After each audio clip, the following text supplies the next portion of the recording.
Iron man part 2। अब जहाँ पर पार्ट 1 का एंड हुआ था वहीं से पार्ट 2 स्टार्ट होता है। वही न्यूज के टॉनी ने ये एक्सेप्ट कर लिया है कि वही आयरन मैन है। किसी के टीवी पर चल रही होती है और जो आदमी इसको देख रहा होता है उसका नाम इवैन होता है। ये न्यूज देखते ही इवैन के फादर की डेथ हो जाती है। तो इवैन कहता है कि मैं आयरन मैन से बदला लेके जरूर रहूंगा। तो वो भी एक छोटा सा टूल तैयार करता है जिससे वो अपना ड्रेस बनाने वाला था, क्योंकि वो आयरन मैन से फाइट करने लगा था।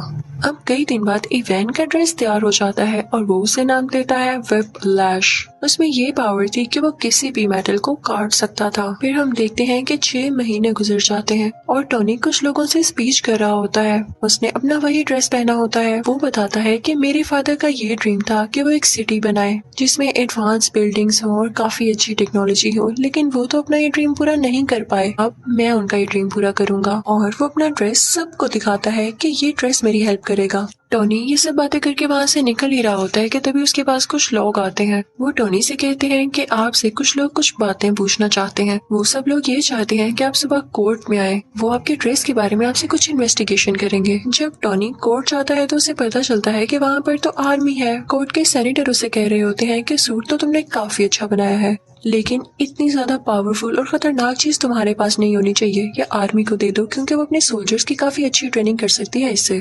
तो टोनी कहता है कि नहीं, वो ड्रेस मैंने बनाया है, मेरी मेहनत लगी है उसमें, मैंने उस पर कई एक्सपेरिमेंट्स किए और मुझे ही उसको यूज करना आता है। वो मेरा ड्रेस है और मैं ही आयरन मैन हूँ। No one can be Iron Man. कोई आयरन मैन नहीं बन सकता मेरे अलावा। वहाँ पर टोनी का वही ब्लैक दोस्त भी होता है, लेकिन इस पार्ट में उसका फेस चेंज है, यानी किसी और को टोनी का दोस्त बना दिया गया है, लेकिन कैरेक्टर वही है। वो भी सेम बात कहता है कि मुझे ये कहना पड़ रहा है कि ये ड्रेस वाकई बहुत डेंजरस है और ये आर्मी के पास होना चाहिए, लेकिन फिर भी टोनी नहीं मानता। फिर वहाँ पर एक वेपन एक्सपर्ट भी आता है जो कि सेम बात बोलता है, लेकिन टोनी कहता है कि मैं तुम लोगों में से किसी की बात नहीं सुनने वाला। टोनी उन सब से कहता है कि मैं जानता हूँ आप लोगों को ऐसा करने के लिए किसने कहा है। इनफैक्ट वो आदमी इसलिए चाहता है कि आप लोग मेरा ड्रेस ले लें क्योंकि वो खुद ऐसा ड्रेस नहीं बना पा रहा। उसने मेरी कॉपी करके कई ज्यादा ड्रेसेस बनाए हैं, लेकिन वो उस काम के नहीं जो कि मेरा ड्रेस है। तो आप लोग उसकी बातों में क्यों आ रहे हैं? मैं आपको प्रूफ्स भी दिखाता हूँ। और टोनी फिर उनको प्रूफ्स भी दिखाने लगता है कि वाकई वो आदमी कैसा है। वो कहता है कि इतना बड़ा वेपन मेकर मेरी ड्रेस को कंट्रोल ही नहीं कर पा रहा, तो आप लोग कैसे कर पाएंगे? इसे सिर्फ मैं चला सकता हूँ और मैं जानता हूँ ये किसी को नुकसान नहीं देगा। सबको उसकी बात अच्छी लगती है और फिर वो वहाँ से चला जाता है। दूसरी तरफ हम देखते हैं कि इवैन अपना व्हिपलैश ड्रेस कंप्लीट कर चुका होता है और अब वो चाहता था कि वो डायरेक्ट जाकर आयरन मैन से लड़ाई करे। दूसरी तरफ टोनी भी अपने ड्रेस को चेक कर रहा होता है। उसके ड्रेस में एक ऐसा कोर होता है जो कि सबसे ज्यादा यूजफुल था, लेकिन यूजफुल होने के साथ साथ वो काफी खतरनाक भी था। उसकी वजह से टोनी की बॉडी में काफी पॉइजन फैल रहा था। उसी दौरान टोनी इस सोच में भी पड़ जाता है कि अगर मुझे कुछ हो गया तो कंपनी का क्या होगा। तो वो अपनी सेक्रेटरी को बुलाता है और उससे कहता है कि मैं तुम्हें अपनी कंपनी का सीईओ बनाता हूँ। ये कंपनी अब से तुम्हारे अंडर है, तुम जिसको चाहो हायर करो। फिर टोनी की सेक्रेटरी जो कि अब उस कंपनी की सीईओ थी, एक लड़की को इंटरव्यू के लिए बुलाती है, लेकिन वो लड़की किसी कंपनी की एजेंट होती है। फिर हम देखते हैं कि कार रेस हो रही होती है और उसमें टोनी ने भी पार्टिसिपेट किया होता है, लेकिन तभी वहाँ पर इवैन यानी व्हिपलैश आ जाता है और उस पर अटैक कर देता है, जिससे उसकी गाड़ी 2 हिस्सों में टूट जाती है। ये न्यूज टीवी पर टोनी की असिस्टेंट यानी वो सीईओ भी देख लेती है और उसके बॉडीगार्ड से कहती है कि हमें फौरन उसकी मदद के लिए जाना होगा। वो दोनों जाते हैं और टोनी को उसका ब्रीफ केस देते हैं जिसके अंदर वो आयरन मैन वाला ड्रेस होता है और टोनी उसको पहन लेता है। अब आयरन मैन में और व्हिपलैश में काफी लड़ाई होने लगती है, लेकिन आयरन मैन जो भी अटैक्स कर रहा था व्हिपलैश उनको रोके जा रहा था और कई देर तक ऐसे चलता है। लेकिन तभी आयरन मैन व्हिपलैश पर जोरदार अटैक करता है जिससे फाइनली व्हिपलैश को डिफीट हो जाती है। व्हिपलैश को अरेस्ट कर लिया जाता है। थोड़ी देर बाद टोनी पुलिस स्टेशन जाता है इवैन से ये पूछने के लिए कि उसने उस पर अटैक क्यों किया। वो आगे से चुप रहता है तो टोनी उससे कहता है कि वैसे तुम्हारी टेक्नोलॉजी थी बड़ी कमाल की, तुम अगर ये आर्मी को बेच देते तो तुम काफी अमीर हो सकते थे। और ये कह के वो वहाँ से चला जाता है। फिर हम देखते हैं कि एक और आदमी आता है जो कि सेम टू सेम इवैन के जैसा था, इवन उसका यूनिफॉर्म भी। वो दरअसल जेल में इसलिए भेजा गया था ताकि उसको मरवाकर लोगों को ये शो किया जा सके कि इवैन मर चुका है। और एक आदमी जो कि बहुत बड़ा गैंगस्टर था असली इवैन को रेस्क्यू कर लेता है, वहाँ से निकलवा लेता है। सबको यही लग रहा था कि इवैन मारा जा चुका है। क्योंकि उन्होंने वहां पर ब्लास्ट करवा के नकली वैन को मरवा दिया था। वो गैंगस्टर किसी इंडस्ट्री का ओनर था और टोनी का सबसे बड़ा दुश्मन था। वो ये चाहता था कि वो भी आयरन मैन के ड्रेस की तरह कई ज्यादा ड्रेसेस बनाए और पूरी आर्मी बनाए उनसे। उसने इवैन को भी इसीलिए छुड़वाया था। दूसरी तरफ टोनी के ड्रेस का वो कोड उसे काफी सता रहा होता है। वो उसकी चेस्ट में मुसलसल पॉइजन पहुंचा रहा था, जिससे उसे फील हो रहा था कि अगर उसने कुछ ना किया जल्द तो वो मारा जाएगा। लेकिन इस बात की फिक्र ना करते हुए वो अपनी बर्थडे पार्टी रखता है और उसमें डांस कर रहा होता है कि तभी उसका वो ब्लैक फ्रेंड आता है और उसे कहता है कि आर्मी का ऑर्डर है कि कल तुम्हें या तुम्हारे ड्रेस को उनके सामने लाया जाए। वो आदमी भी टोनी से अब तंग आ चुका था। वो कहता है कि तुम अपना ड्रेस पहन के पार्टी कर रहे हो, तुम जानते भी हो कि कितना खतरनाक है। लेकिन टोनी उसकी बात नहीं सुनता, तो वो भी टोनी का पुराना ड्रेस पहन कर आ जाता है और उन दोनों में अब काफी ज्यादा फाइट होती है। दोनों ने ही आयरन के ड्रेसेस पहने रखे थे और दोनों चाहते थे कि किसी न किसी तरह एक दूसरे को हरा दें ताकि पहला जीत जाए।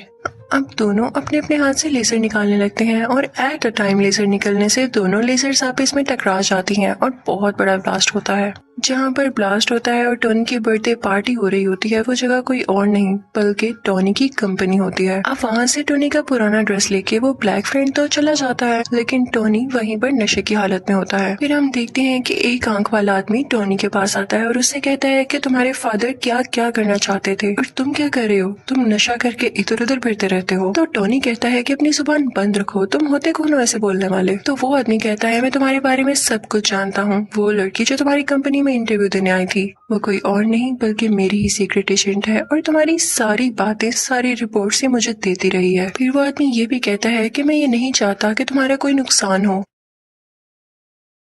मैं चाहता हूँ कि तुम और ज्यादा अच्छा एक ड्रेस बनाओ जिससे पूरी दुनिया को फायदा हासिल हो और मेरे पास तुम्हारे फादर की कुछ चीजें भी हैं, चाहो तो उन्हें मेरे से ले सकते हो। टोनी उस एक आंख वाले आदमी के पास से वो सारी चीजें ले आता है तो उसे पता चलता है कि उसके फादर जो सिटी बनाना चाहते थे वो उस टूल की मदद से बनाई जा सकती है। वो उस पर पूरी तरह से रिसर्च करने लगता है।